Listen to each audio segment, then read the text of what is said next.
A big reason I got into the self-help personal development industry is because I wanted to feel better about myself. And maybe you can relate, because so many women that I speak to feel the same. They want to be free to show up as themselves, but they struggle. And that's why I wanted to make this video for you.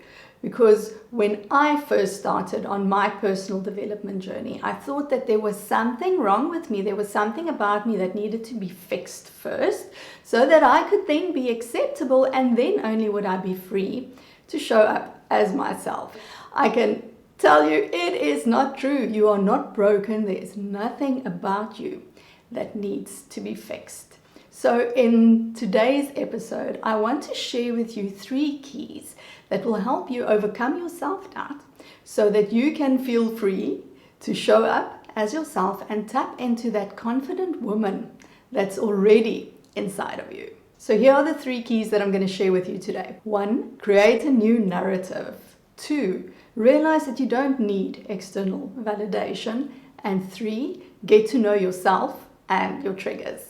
There's this old movie of Drew Barrymore and Adam Sandler called 50 First Dates. You may have seen it. Now in this movie, she has a condition which makes her forget who she is. So she goes to sleep at night, and then when she wakes up, she has to basically start over and learn everything about herself and about her life. And of course, we are the total opposites of that. In order for us to really be able to move in the world, our brains are very efficient and effective in creating a narrative or a story about who we are. We have like a habitual way of being. We have all of these patterns that are on automatic replay, and it just makes it easier for us to get on in the world. Now, of course, if this pattern or this narrative is one that's supporting you, then that's great. But the truth is, for so many of us, this pattern, the habitual way of being, our thinking, can really work against us in so many different areas of our life, whether it's at work where you don't want to speak up for yourself, or whether it's in a relationship where you kind of keep on attracting the same people, or your relationships always end in the same way, or whether it is you trying to change your lifestyle, you're trying to lose weight, for example, but you always go back to your old ways of being. So what we really want to do here is look at how can we begin to create a new narrative for ourselves. How can we create a narrative that really supports us to embody and be this confident person that is already inside of us. And I think this is a key point, is also to begin with the belief that it is possible for anyone to really cultivate this confidence and to cultivate this deep sense of self-worth, which I'll be speaking about in the next section. All right, so just coming back to how do we begin to create a new narrative? And I feel a good entry point into this is to begin to examine the voices in your head. So part of this narrative is that we have a constant flow of conversation that's happening in our head. And I see this as 2 different components. So self-talk is really the way in which you relate to yourself. It's the way that you basically speak to yourself. And often we can be quite harsh with ourselves. We can be quite nasty with ourselves if we aren't happy with the things that we've done, or we put ourselves into a shame storm, or we feel guilty, and then we can be quite strict with ourselves. What we want to begin to develop as part of creating that new narrative is also to practice how to speak more compassionately. So to change your self-talk from being very dictatorial and strict into something that's more, or into a way that is softer, more gentle, and more compassionate. Another aspect of this is our inner critic. So we all have an inner critic, and our inner critic serves the purpose of keeping us on the right road, so to speak. So it serves the purpose of protecting us, of keeping us safe, of moving forwards towards our goals. But sometimes our inner critic can become toxic. So a practice that I can suggest to you here, if you are someone who struggles in particular with a very toxic inner critic, is the next time that you are in shame storm, or the next time that that inner critic is really breaking you down, is to become aware of where in your mind or in the space around you, where do you notice this voice of the inner critic? Where is it coming from? Is it coming from inside of you? Is it coming from outside of you? Is it speaking towards you? Is it speaking inside of you? Does it sound like someone you know? Is it your own voice? Is it maybe the voice of a parent? And what this is going to support you to do, because you're now beginning to create that separation between you and it, you're able to start choosing different responses. You're able to start challenging your inner critic. And I think this is such a powerful practice. As you begin to create that distinction, you can now really choose, am I going to believe this?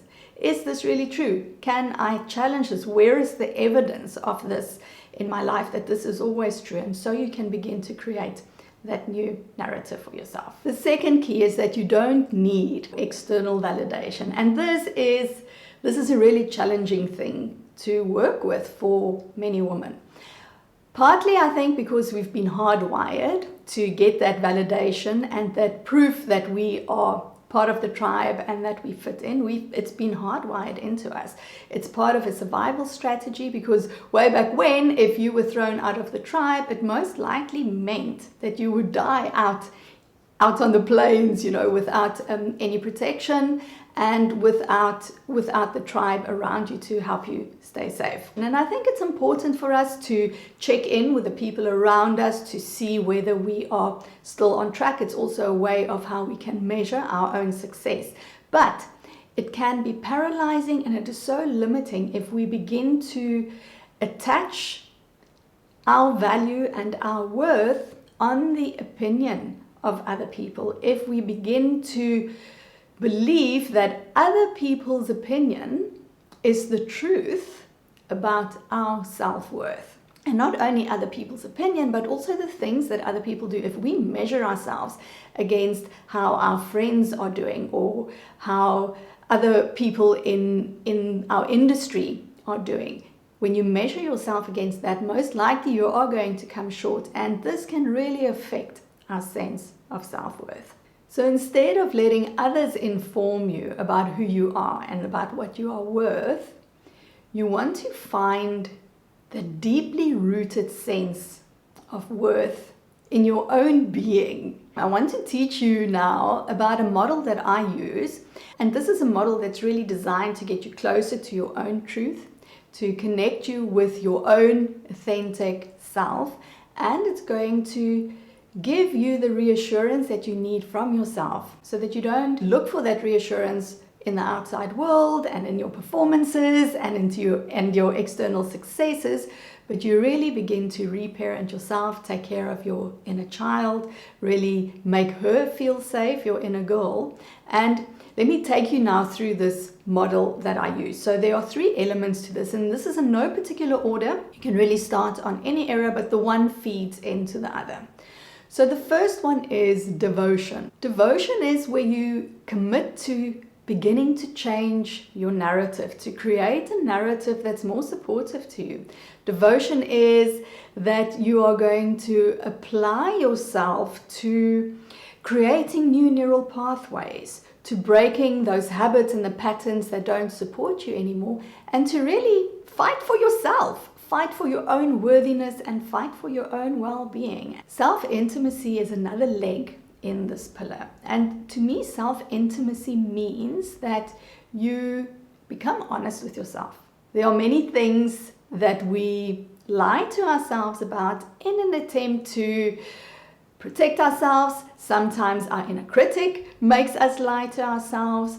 And really, what self-intimacy asks of you is to become really honest with yourself, to be in integrity and to be your word. So self-intimacy also means that we begin to really accept all parts of ourselves, whether those are things that you've been told are shameful, things about yourself that you don't really like and that you wish were different. So instead of trying to fix yourself, instead of waiting for something to change before you can begin to love and accept yourself, you really become intimate with all parts of yourself, and you hold them with compassion, with tenderness and vulnerability. And this leads to personal liberation, which is the third pillar in my little model. And liberation to me means where we then finally find that freedom within ourselves to be who we are, to show up, to express ourselves, to hold boundaries. It gives you courage, and it creates space and openness inside of you, and it really gives you that freedom to move from constantly doubting yourself, constantly second guessing yourself, constantly comparing yourself to others, or feeling like an imposter. It moves you away from that, and it provides you the space and the freedom and the courage to really be yourself. And it gives you the emotional resilience to bounce back from the challenges that you may have experienced, because now you've got these tools where you've created a relationship with yourself. And this brings me to the third key in how you can overcome self-doubt, and that is to know yourself and know your triggers. So there's really two very important areas that I see in this knowing yourself and knowing your triggers. And the first is that as women, we work on a different energy cycle than men. Okay, so what does this mean? By and large, our world runs on a 24-hour, 7 days a week, 365 days a year clock. So it is a very linear timeline where we are expected to always be at a constant level of output, a constant level of capacity, availability, and productivity. And as women, our energy cycles, our own natural energy cycles, simply don't work like that. We work on average on a, let's call it a 28-day cycle. That's the average that they use. So in this 28-day cycle, you're going to find that your energy builds up, it peaks, and then it starts descending again, and then you'll have no energy. This is really a time of reflection and rest, and then you'll find that your energy starts growing again, and then you peak, and then it starts going down again. So this is the natural cycle that we go through, and it's directly linked to our menstrual cycle. So if you are a woman who still bleeds, and you don't yet track your menstrual cycle, then it's a very good idea to start doing that, simply because you will be able to directly correlate your ability to be productive and to, be on form and be very expressive, or those times where you feel more turned inward, introspective and withdrawn. You can directly relate that to where you are in your menstrual cycle. So I feel that for you, when you're able to kind of link your own energy and your own capacity to where you are in your cycle, it is so empowering. It's also very empowering, and this is what happened to me, is when I discovered that my inner critic is not on all the time, but there are certain times when its voice was stronger and louder. That had to do with where I was in my cycle. And for me, that was a very liberating and empowering realization, because it now, gave me an opportunity to start relating differently to my inner critic. A second part in terms of knowing yourself has to do especially with how sensitive we are to external and internal triggers. So I know that most of you watching this are highly sensitive, like me, highly sensitive women. Our nervous systems have been designed, for whatever reason, they have been designed to be hyper alert and hyperactive. And there's nothing that you can do that's going to change that about your nervous system.